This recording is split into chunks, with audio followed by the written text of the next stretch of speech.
Welcome to the Tech Egg. Don't get scrambled. Enjoy the video. You start by confirming your Infinix model and Android build.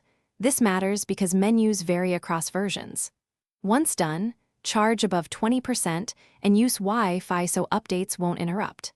Now open the Google Play Store and tap your profile icon in the top right. Navigate to Play Protect. You do this step first to access the security toggle directly. Make sure to read any on-screen warnings. This explains what Play Protect is protecting and why you might proceed.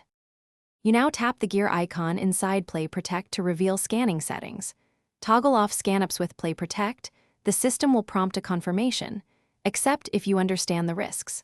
Once the toggle is off, Play Protect stops automatic scanning of newly installed apps and background checks.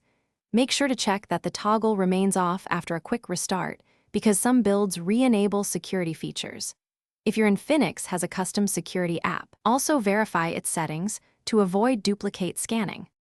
Finish by restarting your Infinix and returning to Play Protect to confirm it displays as off. This ensures the change persisted.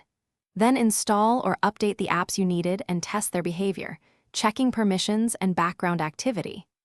If Play Protect re-enables itself, look for Google Play Services or the device manufacturer's security app that may enforce policy.